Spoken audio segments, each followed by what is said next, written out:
Hi, this is Cher from the Frugal Quilter, and today I'm addressing documenting your quilts or your projects. I haven't always done this. When my children were coming up, I would occasionally, when I made something, I would take a picture of it. And then a little bit later on, I started realizing that I wanted more pictures of the projects instead of just, thinking about it here, there, and yonder, that I actually wanted to start to document the projects that I did. Now, this might be quilting or it might be sewing various things, whatever it was I wanted to document. And what I started doing was taking a picture of the finished product and also a picture of the finished product with the recipient. Um, that was my favorite thing to do, I discovered, because 9 times out of 10, well, I say 9 times out of 10, unless if it was something for work, all of my quilts have always been for family members. And so I would take a picture of them with their quilt. And then I went through a period of time, a very difficult period of time, where my health teetotally fell apart. And to be perfectly honest, during those years, I wasn't even making quilts. I couldn't figure out how to make quilts. I lost a lot of capability and I had to relearn those skills. Actually, I'm still relearning some of those skills. And I'm a work in progress. Not only are my quilts a work in progress, I am a work in progress. I've probably regained about 80 to 85% of my previous skills. I even have more skills now than I did even 2 years ago. And the reason why I've made those improvements is because of the medical management, some of the things that are being done. But that aside, I do mention that because if you are dealing with a medical challenge, I don't want you to ever give up. So I will mention little snippets here, there, and yonder of my challenge because I don't want you guys to give up, to always be looking for a way to make improvements. But during those years, I couldn't figure out how to sew. I couldn't figure those things out. I know one day I came home and my husband had moved something from the home, and I was like, I knew something was different, but I couldn't figure it out. And I was also having difficulty communicating, and I just couldn't figure it out. And I later found out that he had totally removed the computer and the table that it was on, the whole kit and caboodle. I could not figure it out. uh, like I said, it was a very difficult time. But once I got through that and started to improve, which is very slowly, I once again, my memories came back to, oh yeah, I used to document these things. And I'd really like to start documenting them again. And I was starting to slowly get back my skills.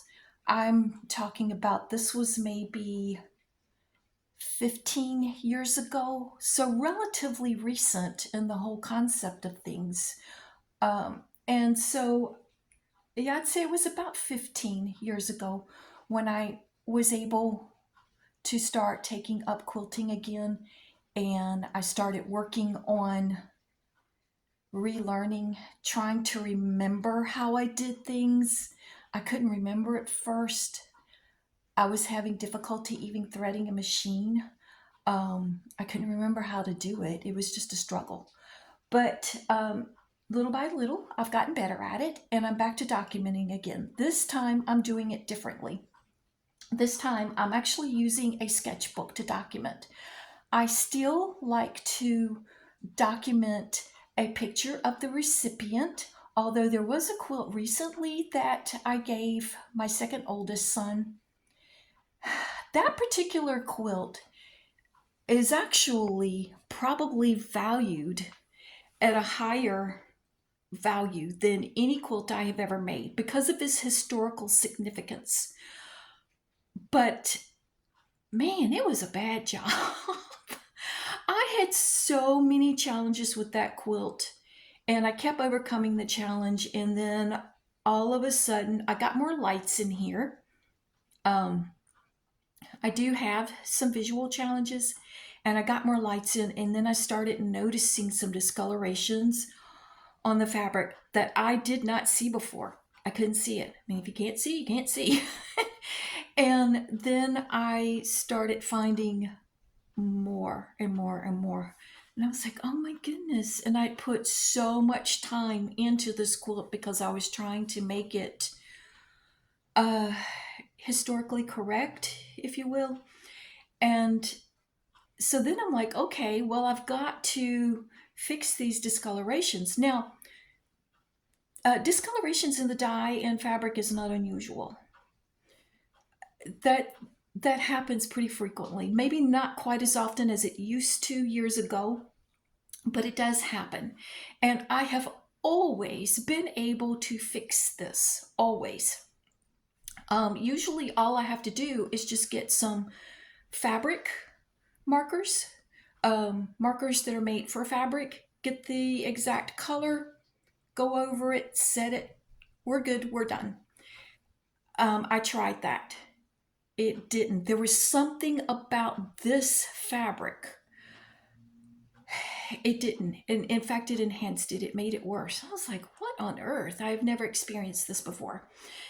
And then I started trying a variety of things. I got permanent markers because I've done that before. Got a permanent marker, matched it up, used it, set it, we're good. Then I tried fabric paint. Nothing worked. Then I tried getting, medium where you can take acrylic paint and turn it into fabric paint and setting it. Nothing, it was a complete disaster. I spent so much work trying to cover up those discolorations. I couldn't believe it. And I put so much work into that quilt that I didn't feel like I could just ditch the quilt. And the thing about it is that particular color of that fabric was the closest that I had found after looking for some time to what the original color would have been. So I really did not want to give up on it. Finally, what I ended up doing was, you are not going to believe this, doing a zigzag stitch over top of the entire quilt, like turning it more or less into a tapestry to cover it up, and using thread, of course, that was the right color. And then because I was using threads over the entire quilt on those particular fabrics, then to balance it out, I had to do it on all of the various fabrics. It was just, oh my goodness, it was such a thing. And so finally I gave it to my son, and I forgot to take a picture. Now I have pictures of it, but I forgot to take a picture of it with him. I think I was so busy showing it to him and telling him, I'm so sorry. This is just like the worst quilt your mom's ever made. It was terrible. But yet, because of the amount of time put into it, because of the historical significance, the preservation of history, ultimately one day it will probably, well, it's probably valued now at higher of a value than any quilt I've ever made. In fact, I know it is. I know it's valued higher, but that value will only go up over time. But well, anyways, that's what happened with that. But as a general rule, I get a picture of the recipient with their quilt. I take pictures of the quilt front and back. If I take a picture of the signature, if you know, the signature is, people do different things for their signatures on their quilt, but it is a tradition to sign your quilt. Now, what I do is I put who it's to, who made it, myself, which usually has something like Love Mom on it. That's typically what's on it. The date that it was completed, and then the city or town wherever I'm living, then I put that on there as well. And that's what I do. Various quilters do different things, but that's what I do.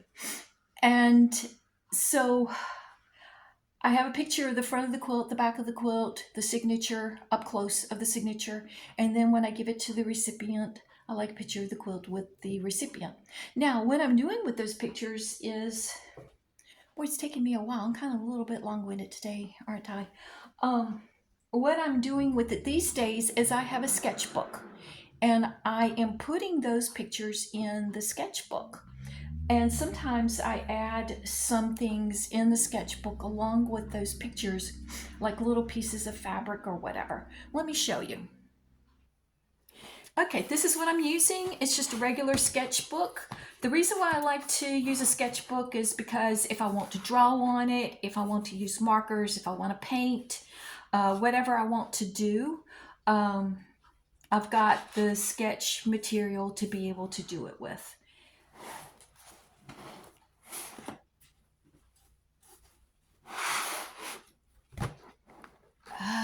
Let's see here. Now sometimes they're printed out on my printer and perhaps not the best.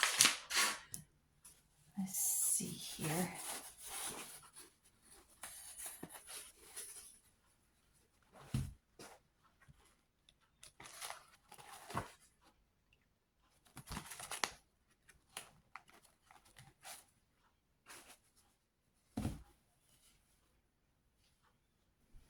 Okay, I have a little bit of stabilizer here covering up an area of this that I don't want to show because it's just giving a little bit too much information. But here is a picture here of my granddaughter, one of my granddaughters, laying on a quilt that I made her. And up here I have her name, the date that I gave the quilt. And here's some of the embellishments that I had on her quilt. And I had a little bit left over. And if you could see here, like some fringe. And I put that on this page. And I had some ribbon on it. And I put that on the page as well. So that's why I like to use a sketchbook, is to be able to do those things. And here's another picture of a quilt that I did. And then the picture below it is actually the signature block that has, the signature block is a photo signature block and has a picture of the recipient and so forth on it. And so I'm not showing that on here. Here's another one. I'm covering up the parts I don't want to show. Here's a picture of the quilt and the recipient is underneath it. This right here, I didn't know I was going to be using stabilizer to cover up portions of pictures, but it's working out quite well. Okay, this isn't a quilt. This is an afghan I made. So that's in here. I think you get the idea. Not every project that I make ends up in this sketchbook portfolio, if you will. But that is what I like to do. And I'm just so thankful that I have recovered enough medically to be able to think through the processes to be able to do this again.